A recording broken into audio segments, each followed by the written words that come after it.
November ಕ್ರಾಂತಿ ಬಗ್ಗೆ ನಮಗೆ ಗೊತ್ತಿಲ್ಲ, ಇನ್ನು ಟೈಮ್ ಇದೆ, ಕಾದ್ ನೋಡೋಣ ಅಂತ ಸತೀಶ್ ಜಾರಕಿಹೊಳಿ ಹೇಳಿದ್ದಾರೆ.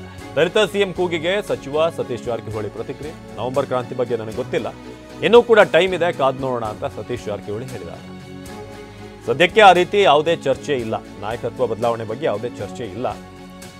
ಅವಕಾಶ ಸಿಗೋವರೆಗೂ ಕಾಯಲೇಬೇಕು, ಸಿದ್ದರಾಮಯ್ಯ ನೇತೃತ್ವ ನಮಗೆ ಅವಶ್ಯಕತೆ ಇದೆ ಅಂತ ಕೂಡ ಸತೀಶ್ ಜಾರಕಿಹೊಳಿ ಹೇಳಿದ್ದಾರೆ. ತುಂಬ ಅವಸರ ಮಾಡೋಕ್ಕಾಗಲ್ಲ, ಅವಕಾಶ ಸಿಕ್ಕಾಗ ಕಾಯಲೇಬೇಕು, ಬರೋ ತನಕ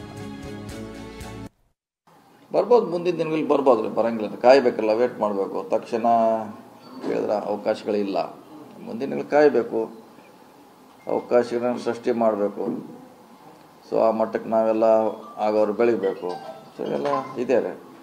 ಸದ್ಯಕ್ಕಂತೂ ಪದ ಪ್ರಶ್ನೆ ಉದ್ಭವಿಸಲ್ಲ, ಕಾಯಬೇಕಷ್ಟೇ. ನಾವು ಕಾಯಲೇಬೇಕು, ಅದೇ ನಿಮ್ಗೆ ಕಾಯಲೇಬೇಕು, ಅವಕಾಶ ಬರುವವರೆಗೆ ಕಾಯಬೇಕು ನೀವು.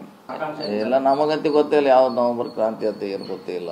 ಹೇಳ್ತಾರೆ ಪಕ್ಷ ಇದೆ, ಕ್ರಾಂತಿ ಆಗೋ ಪ್ರಶ್ನೆ ಬರೋಂಗಿಲ್ಲ. ಪಕ್ಷ ಇದೆ, ಮೇಲ್ಗಡೆ ಹೈಕಮಾಂಡ್ ಇದೆ, ಕ್ರಾಂತಿ ಆಗಲಿಕ್ಕೆ ಅವ್ರಾಗ ಬಿಡ್ತಾರೆ, ಬಿಡೋಲ್ಲ. ನೋಡಿ ಕಾದು ನೋಡೋದ್ರಿಂದ ಬರ್ತಿಲ್ಲ. ಇನ್ನೊಂದು ತಿಂಗಳು 15 ದಿವಸ 20 ದಿವಸ ಇದೆ ಕಾದು ಅಂತ ಬಂದು ಯಾಕೆ 20 ಡೇಸು. ಈ ತಿಂಗಳು ಎಂಡು ಭಾಳ ಎಂಡು. ಎಲ್ಲಿಲ್ಲ, ಅದೆಲ್ಲ ಇಲ್ಲ. ಏಕನಾಥ್ ಶಿಂದೆ ಒಬ್ಬರೇ ಪವರ್, ಒಬ್ಬರೇ, ಇಬ್ಬರು ಆಗ್ಲಿಕ್ಕೆ ಆಗೋಲ್ಲ, ಒಬ್ಬರೇ ಆಗ್ತಾರೆ. ಮತ್ತೊಬ್ಬರು ಎಲ್ಲಿ ಎರಡೆರಡು ಹೇಳ್ತಾರೆ, ಅವ್ರು ಒಬ್ಬರೇ ಇದ್ದಾರೆ. ಅವರು ಆ ರೀತಿ ಆಗೋಲ್ಲ. ಕಾಂಗ್ರೆಸ್ ಪಕ್ಷದಲ್ಲಿ ಎಲ್ಲ ಇದ್ದಾರೆ, ಕಾಂಗ್ರೆಸ್ ಪಕ್ಷದಲ್ಲಿ ಎಲ್ಲರೂ ಇಲ್ಲೇ ಇರ್ತಾರೆ, ಎಲ್ಲಿ ಹೋಗಲ್ಲ.